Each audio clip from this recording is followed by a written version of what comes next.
Well, hello there folks and welcome back to the Whiskey Frame with me, Alan. New week, new video, another brand new video, another brand new list. Guys, it's list time. I'm bringing a list to you.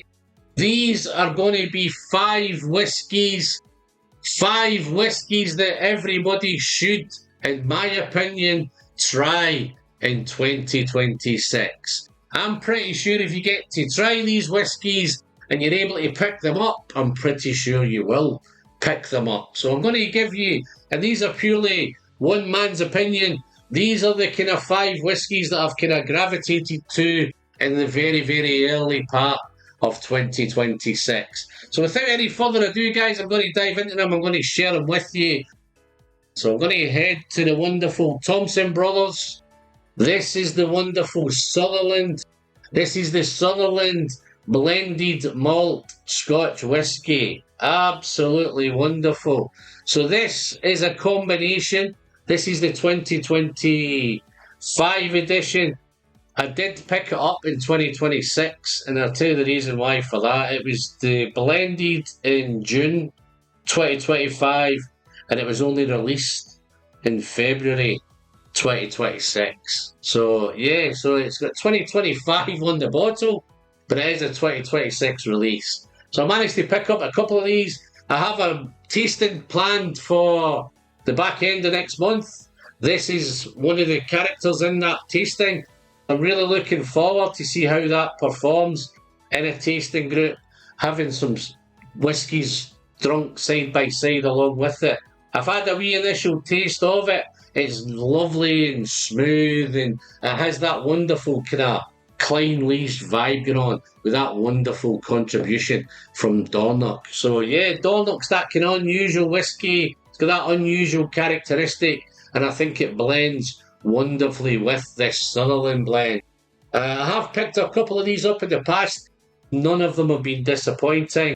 26% Dornoch, 74% Klein Leash. So real wonderful piece of work from the good people at Thompson Brothers. Guys, if you've managed to try this already, if you've managed to pick it up already, dive into the comments, let me know. You're obviously ahead of the game.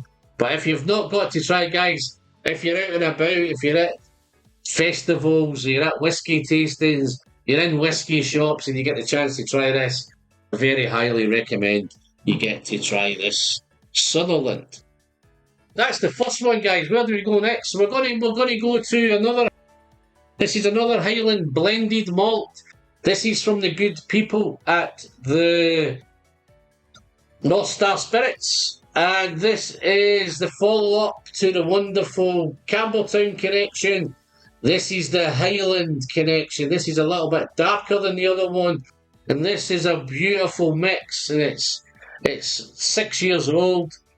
It's a mix of Ardbeg peated butts, and we're looking at Highland Park refill hogsheads. So yeah, wonderful colour going on. Good stuff, beautiful artwork. All the info's on here. 50% ABV. The youngest is 6 years old. So yeah, there could be all sorts of ages in here. I was up in the Good Spirits Company in Glasgow last week where I managed to pick this up. I did get the chance to try it. They were very generous and let me have a sip of it. And straight away, I purchased the bottle. Guys, this is under £50. I think it was $48.50 or something like that. Around about the £50 mark, I think. I think with a carrier bag, it was about 50 quid with a carrier bag. So, yeah, wonderful stuff. Is it going to live up? I think the dominant, when I got to try it, it was very Ardbeg forward, so I'm presuming maybe there's more Ardbeg in it than Highland Park.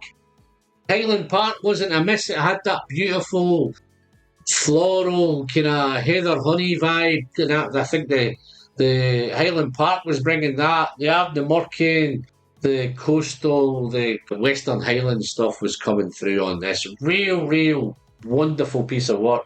50% ABV, non-chill filter, natural colour. What's not to miss? Guys, if you get the chance to try it, again, highly recommended to pick it up for 2026. So the third one on the list, guys, might not be a massive surprise to you, but I'm going to give it anyway. So I'm going to go back to the wonderful Edradour distillery. commemorating the 200th anniversary of Edradour, 1825 to 2025. And this is the upgraded, this is the brand new Edradour 10. Came out towards the back end of last year. It was around at 40%, then it was increased to 43%. They've now brought it up to 46%, and it's unchill filtered. So all that good stuff from that little gem up there in Pitlochry. Look at this, guys. I've been smashing through this one. Absolutely smashing this. Responsibly, of course. It's beautiful. Look at that beautiful colour going on there. This was very, very unfortunate. This made my top 5 of 2025 Whiskies List. This came very, very close to nicking Whisky of the Year. It just got picked at the last minute with its big older sibling, the 12 Caledonia. This is your sherry fix, guys. If you're looking to get into 2026 and you want to get on your sherry vibe, this will definitely take you down that road. This might drag you on to that Edradour bandwagon, down that Edradour rabbit hole.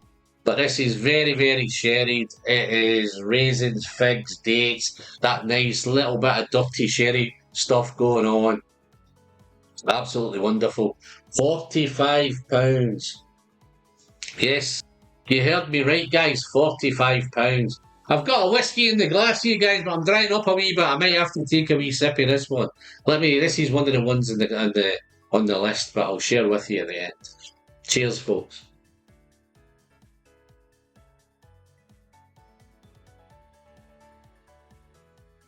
So good. So yes, guys, that's the third one on the list. Edradour 10, the distillery edition, 46% ABV, £45. What's not to love, guys? If you've tried it, if you've loved it, if you've hated it, dive in, share your thoughts, let me know what's going on. So, let's tackle the fourth one, folks. So this fourth one's going to be no surprise. This is an old firm favourite. This is Permashelf for the whiskey friend. So this is the wonderful Kilkerran 12. Guys, it could have been easy. It could have been the Kilkerran 16. It could have been the 12. Could have been the heavily peated. Could have been any of those whiskies from Kilkerran. But this, guys, I've chose the wonderful Kilkerran 12. The very first video that I ever reviewed on YouTube. So the 12 has been with me for a long time. As I say, it's Permashelf. I've always picked it up.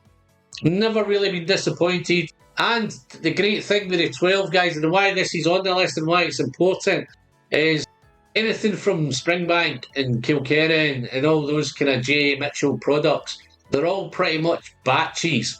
So no two of them are the same. There's a little bit of variance. The recipe's pretty much on the same borderline. It's a mix of sherry, a mix of bourbon, and all of that kind of stuff. So, yeah. So, again, I've never really been that disappointed with the 12, and it always stacks up. And what a great start to crack this one open in 20. I'm just about ready to open another one. I've just a bottle kill of my last one, but this is the next one that's going to get tackled.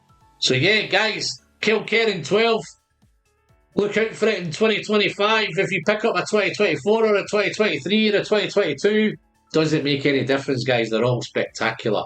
But, guys, look out for it. Kilkerran 12. Share your thoughts with me. I'd love to get engaged in the conversation with you. So, now, we're heading to the last one. This is number 5 on the list. These are in no really any particular order, guys. Any of these you see out there in the wild and you get the chance to try them, then have a go. If you get the chance to snap it up, if you get the chance to taste it and you like it, great. If you don't, no harm done. But I'm going to bring you a wee bit of peat, guys. This is the peat coming now. I'm going to do the Ardbeg 10. So this might be a surprise to some of you, but this is the latest committee release, just released again in February. Back end of February, to be fair. I've had it for a wee while. I've went through quite a bit of it already, as you can see. And as you know, I'm not the biggest peat head in the world, but this is wonderful. This is real nice. Ex-bourbon casks, same sort of recipe as the Ardbeg 10. Only difference is it's revamped up to 61.7% ABV. So this is a real whopper. You think it would blow your head off. You think it would be kicking down doors. It doesn't. Guys, don't get me wrong. It's punchy. It's punchy, but the difference with this one compared to the 10 is elegant, it's luxurious, it's sophisticated. It comes in nice and subtle and nice and soft, and then it gives you a punch. It gives you this nice awakening up. If you're feeling a wee bit drowsy, if you're feeling a wee bit drowsy and a wee bit groggy, this will definitely wake you up. Wonderful stuff. Burnt caramel, salted caramel, burnt toffee, sweet vanilla vibes, that ashy, sooty, sweet iodine, sweet brine, seaweedy, salty seaweed, all that wonderful salty vibes going on. Really sophisticated, really complex, really interesting. 61.7%, and it drinks like it's 50%. So absolutely fantastic stuff. £75 this one. This is a committee release, so this might be a wee bit tougher to get a hold of. I think if you know anybody in the Ardbeg committee, I'm pretty sure it was limited to 2 per member. So I'm pretty sure there's enough of it around. We've waited 20 years for it. It's finally arrived, and it thoroughly deserves to be on this list. Guys, if you've tried it, I know it's been passed out a wee bit at some of the recent whisky festivals towards the back end of 2025. They were putting the feelers out there. I think it went down well. Certainly gone down well in the Whiskey Friend household. So yeah, that's number 5 on the list, guys. Ardbeg 10, Cask Strength, committee release 2026. So guys, that's my list. That's my my favourite 5 whiskies that I've kind of tackled in 2026. One honourable mention, guys, would probably another one I would add, if you get a chance, guys, is the Deanston 18 is another one that I think a lovely, lovely bourbon influenced 18-year-old wonderful, wonderful whiskey. That would kind of sneak on. That just missed out on the top 5 here. But that would be, if I had to replace one of these, the Deanston 18 would sneak in there. So guys, that's it. If you like the video, you know what to do. Don't forget to give me the thumbs up. Don't forget to smash that subscribe button down below. If you want to help out on Patreon, guys, you can join us on Patreon. All the links will be in the description. If you want to join the channel, become a channel member, you can smash that join button down there, and you can help us out in that. It just helps to support the channel, helps us on the way, keeps us going, keeps us bringing these wonderful reviews and these wonderful whiskies to you.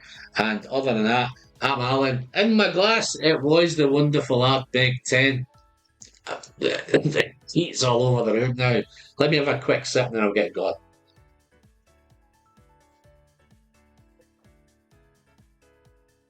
So elegant, so luxurious, so sophisticated.